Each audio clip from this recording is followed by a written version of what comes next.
They watched you closely, studied your moves, predicted your steps, whispered to each other like they had already won. Control. That's what they believed they had. A neat little illusion wrapped in overconfidence. They thought you were just another piece on their board, easy to corner, easy to break. But what they never understood is this: silence doesn't mean weakness. It means calculation. While they were busy celebrating imaginary victories, you were observing, adapting, sharpening something far more dangerous than force. Precision. You didn't react. You didn't panic. You didn't even flinch. And that's what unsettled them. Because the moment they realized they weren't in control, it was already too late. They believed control was something you could hold in your hands, something solid, something certain. Like a switch they could flip whenever things didn't go their way. They built their confidence on routines, on patterns, on the idea that people behave in predictable ways. And for a while it worked. It always does. People fall into lines, follow expectations, repeat mistakes. It creates a comforting rhythm, a sense that everything is exactly where it should be. So they watched you and tried to fit you into that same pattern. They labeled you, defined you, reduced you to something simple enough to manage. In their minds, you were already understood, already solved. Every move you made, they thought they had seen before. Every silence, they interpreted as hesitation. Every pause, as uncertainty. It made them feel powerful, like they were always one step ahead. But control like that isn't real. It's a fragile illusion built on assumptions, and assumptions have a way of collapsing the moment reality refuses to cooperate. They never questioned their own perspective. Why would they? It had always worked for them. They were used to people reacting, to emotions spilling out at the right time, to fear revealing itself in obvious ways. They expected resistance to look loud, obvious, desperate. Something they could quickly identify and shut down. What they weren't prepared for was something quieter. Something that didn't follow their script. You didn't give them what they expected. No reaction, no clear signal, nothing they could grab onto and control. And that's where the cracks began to form. At first, it confused them. Small inconsistencies they brushed off, telling themselves it didn't matter. But confusion has a way of growing when it's ignored. The more they tried to predict you, the more uncertain they became. Their confidence started shifting, just slightly, just enough to make them question things they once believed were certain. Because when control is real, it doesn't need to be questioned. It doesn't slip. It doesn't hesitate. The truth is, they were never in control of you. They were in control of a version of you that only existed in their imagination. A version shaped by their expectations, their assumptions, their need to feel dominant. And when that version stopped matching reality, they didn't know how to respond. They kept trying to adjust, to force the situation back into something familiar. But every attempt only made it clearer that something was wrong. The rules they relied on didn't apply anymore. The patterns broke. The predictability disappeared, and that's when control turns into something else. Doubt. It creeps in quietly, almost unnoticed at first. A hesitation before action, a second thought where there used to be certainty. It makes them slower, less precise, less confident. And the more they try to hold on to control, the more it slips through their fingers, because control was never something they truly had. It was something they believed they had, and belief is easy to break when it's built on something that was never real to begin with. They were waiting for you to react. That was the plan from the beginning. Push, provoke, apply pressure, and watch for the cracks. People always reveal themselves when they feel cornered. A raised voice, a rushed decision, a visible shift in composure. That's how they measured strength. That's how they stayed in control.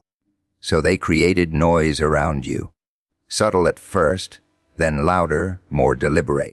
Little tests designed to pull something out of you.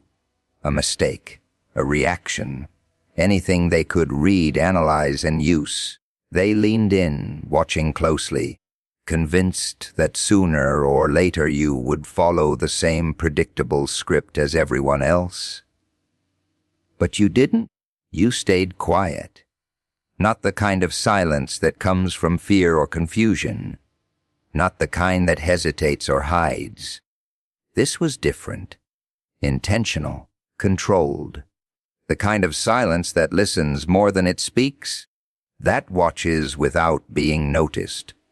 And that unsettled them more than any reaction ever could.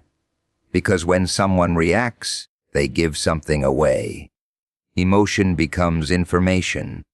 Movement becomes a pattern. It gives others something to hold on to, something to predict. But silence offers nothing. No clear direction, no obvious weakness, no easy interpretation. They started filling in the gaps themselves. That's what people do when they don't understand something. They guess. They assume. They create explanations just to make sense of the unknown, and every assumption they made pushed them further away from the truth. You let them believe you were unaware. You let them think they were leading, that they were setting the pace. Meanwhile, you were watching everything. The way they spoke, the timing of their actions, the moments they hesitated without realizing it, the small details they thought no one would notice. Observation isn't passive, it's precise. It's selective. It filters out noise and focuses on what actually matters. While they were busy trying to provoke you, you were studying them, learning their patterns, their habits, their blind spots. They thought silence meant emptiness. They never considered it could mean focus. The more they tried to pull a reaction from you, the more exposed they became. Frustration started creeping into their actions. Subtle at first, then more visible. They repeated themselves, pushed harder, became less careful. And every time they did, they revealed just a little bit more. That's the thing about people who rely on control. When it starts slipping, they don't slow down. They push harder. Thinking force will fix what patience once held together. And in doing so, they make themselves easier to read. You didn't interrupt. You didn't correct them. You didn't rush to take advantage of what you were seeing. You just kept watching. Because timing matters more than movement. Acting too soon gives away intention. Acting too late loses opportunity. But waiting, truly waiting, gives you something they don't even realize they're offering. Clarity. By the time they noticed something was off, they couldn't pinpoint what it was. There was no obvious mistake, no single moment they could trace it back to. Just a growing discomfort, a sense that they were no longer as certain as they once were. And uncertainty makes people predictable in ways they never expect. They assumed waiting was a sign of hesitation, that if you didn't act immediately, It meant you were unsure, unprepared, or afraid to move. In their world, speed looked like confidence. Quick decisions, fast reactions, constant motion. It gave the illusion of control, like momentum itself was proof of power. So they moved fast, too fast. Every action they took was driven by the need to stay ahead, to maintain the image that they were always in charge. They didn't like stillness. Stillness forced them to think, and thinking created doubt. So they filled every moment with movement, convincing themselves that as long as they were doing something, they were winning. And then there was you. You didn't rush. You didn't feel the need to respond to every move, to match their pace, or to prove anything in the moment. While they were sprinting, you were standing still, watching them exhaust themselves. Not out of laziness, not out of fear, but because you understood something they didn't. Time isn't the enemy. It's a tool. They treated every second like it was slipping away, something to be chased and controlled. You treated it like something to be shaped, something that works in your favor if you know how to use it. While they rushed into decisions, you let decisions come to you. While they reacted, you considered. Patience isn't passive. It's controlled restraint. It means you see the impulse to act, and you choose not to. You feel the pressure building around you, the expectation to move, to respond, to prove something, and you let it pass, because acting under pressure reveals more about you than you intend. It exposes urgency, and urgency can be manipulated. They relied on that. They expected you to feel it, to break under it, to make a move just to relieve it. But you didn't. You let the pressure sit there unanswered. And slowly it shifted. What was meant to push you started turning back on them. Because pressure doesn't disappear when it's ignored. It builds. It grows heavier. And when it doesn't get the reaction it was designed for, it begins to affect the one applying it. They started feeling it instead. The longer you waited, the more uncomfortable they became. Questions started forming. Why aren't you reacting?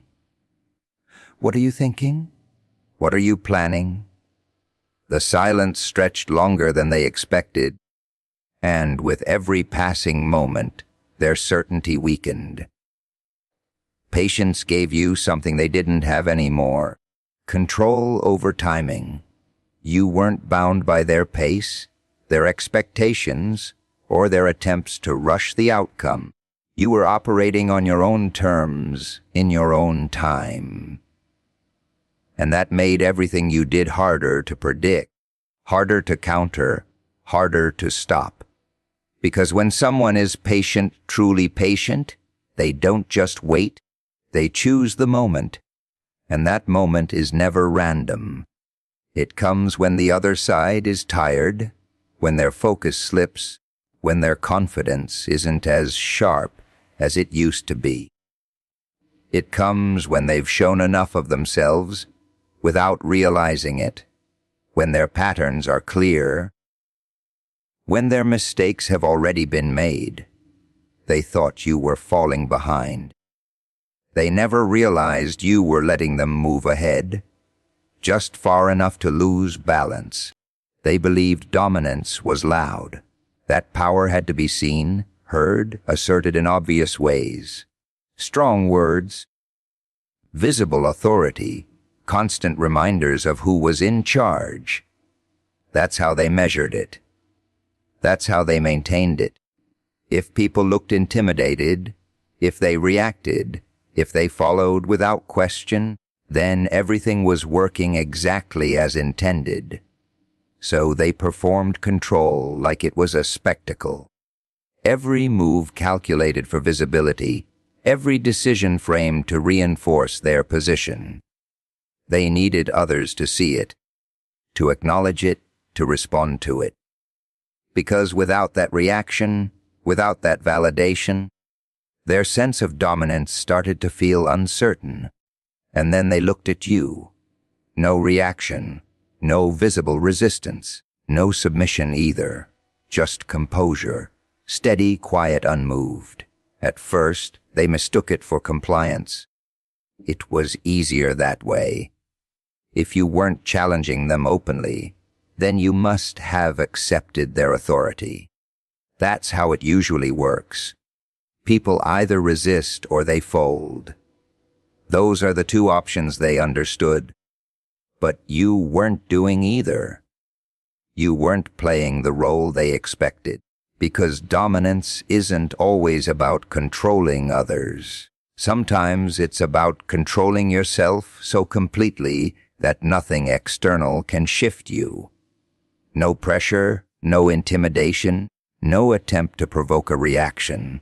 They tried anyway. Subtle pushes, then stronger ones. Testing boundaries, watching for cracks. They expected something to slip eventually. A moment of frustration, a sign of discomfort, anything they could use to re-establish their sense of control. But every attempt met the same response. Nothing. And that's where things started to change. Because when someone can't read you, they can't predict you. And when they can't predict you, they can't control the outcome. Their usual methods stopped working, one by one. The tactics that used to create reactions now fell flat. The pressure they applied didn't land the way it used to. It didn't disappear. It reflected. Every push they made, every attempt to assert dominance, only made their own intentions more visible. Their need for control became obvious. Their reliance on reactions became clear. And the more they tried, the more they revealed. You didn't need to challenge them directly. You didn't need to compete for control in the way they understood it. You just remained unchanged. And that's what started to unsettle them. Because real psychological dominance doesn't announce itself. It doesn't demand attention. It doesn't rely on constant reinforcement. It exists quietly beneath the surface, shaping the situation without being seen. It shifts the balance without making a sound. They started second, guessing themselves. Small hesitations at first, a pause before speaking, a slight delay in action. They began questioning whether their approach was working, whether they were still in control of the situation, and doubt changes behavior. It makes movements less certain, decisions less sharp. It introduces hesitation where there used to be confidence. And once that hesitation appears, it doesn't go away easily. You didn't create that doubt by force. You allowed it to grow by giving them nothing to hold on to. Because when someone is used to controlling others, the one thing they can't handle is someone who can't be controlled. They relied on patterns. Everyone does. It makes the world easier to manage when actions follow familiar sequences, when behavior fits into something that can be studied, anticipated, controlled. They built their confidence on that predictability. If they could read the pattern, they could stay ahead of it. So they tried to map you out. Every move you made became part of their analysis. They watched for repetition, for habits, for anything that looked consistent enough to turn into a formula. Because once something becomes a formula, it becomes controllable. That's how they stayed comfortable.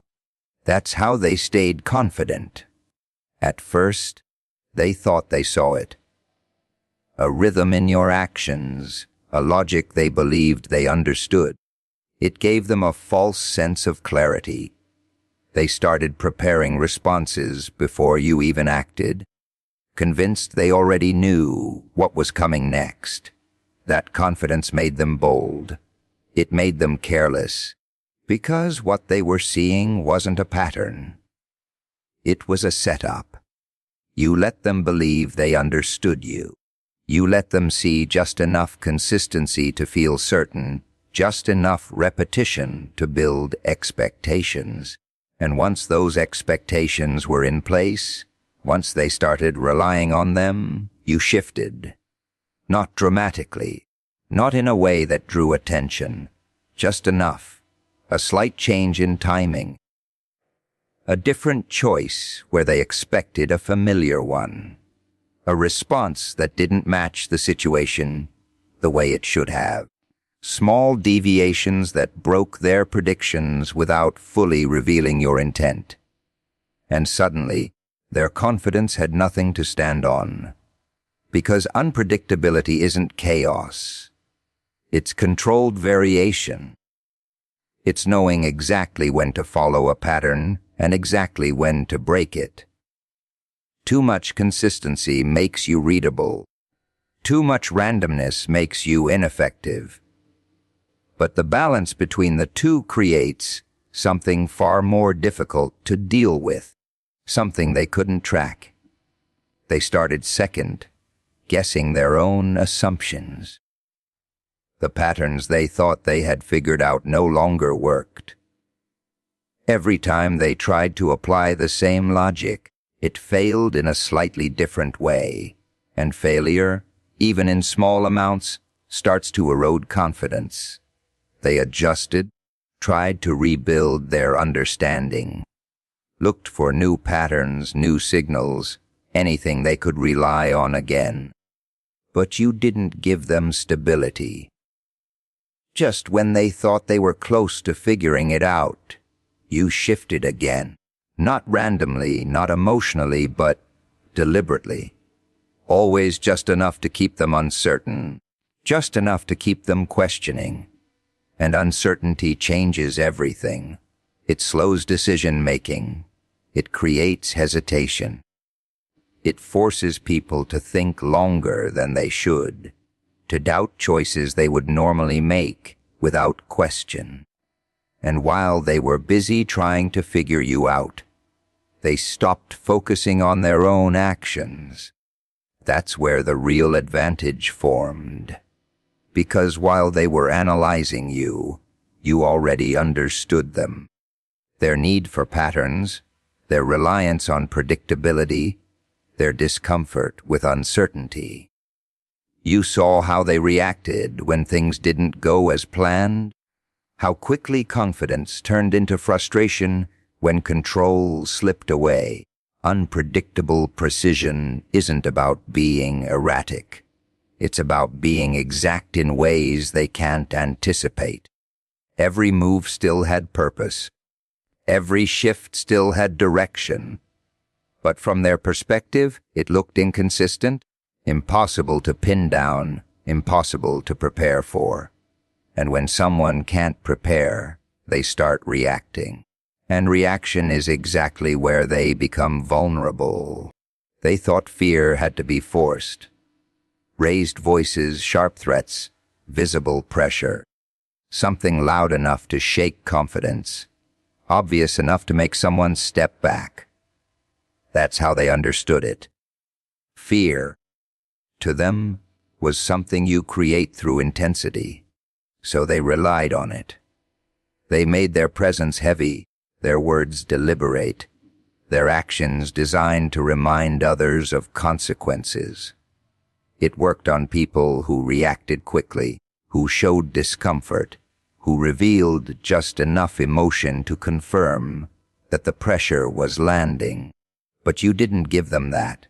No visible tension, no defensive posture, no urgency to respond or explain. Just a steady, controlled composure that didn't shift no matter what they tried. At first, they didn't see it as a threat. It looked like indifference, maybe even weakness. Because in their experience, People who weren't affected usually just didn't understand the situation. They assumed you hadn't realized what was happening yet, so they pushed harder. More pressure, more intensity, more effort to break through whatever calm you were holding on to. They expected a reaction eventually. Everyone reacts eventually. That's what they believed. But the reaction never came, and that's when something unfamiliar started to settle in. Not the kind of fear they were used to creating, but something quieter, something harder to explain. Because fear doesn't always come from what is seen or heard. Sometimes it comes from what isn't, from what can't be read, from what doesn't respond the way it should. Your composure didn't just resist their pressure, it reflected it. Every attempt they made to control the situation came back unanswered, unchanged, leaving them with nothing to measure, nothing to confirm that they were still in control. And without confirmation, confidence begins to slip. They started noticing it in small ways. A slight pause before speaking. A moment of hesitation where there used to be certainty. They became more aware of their own actions, more cautious, more unsure of how they were being perceived. Because when someone remains completely composed under pressure, it creates a question that doesn't have an easy answer. What do they know that I don't? That question lingers.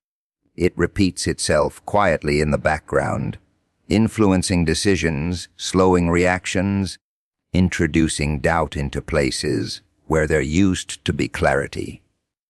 And the more they tried to ignore it, the stronger it became. They began watching you differently, not with confidence, but with caution, trying to find something, anything, that would explain the calm, that would make it predictable again. But composure like that doesn't offer explanations. It doesn't reveal itself easily. It just stays, unmoved, unrushed, unaffected. And that's where the shift happens. Because fear created through force fades when the pressure is removed. But fear created through uncertainty stays. It builds quietly, without needing constant reinforcement. It grows in the absence of answers, in the space where understanding should be but isn't. They couldn't predict you. They couldn't read you. They couldn't influence you in the ways they were used to, and that made every move they considered feel risky. Every decision carried doubt. Every action felt like it could be the wrong one, not because you threatened them, not because you showed aggression, but because you didn't show anything at all. Composure became the thing they couldn't break, couldn't measure, couldn't control, and what they couldn't control started to control how they felt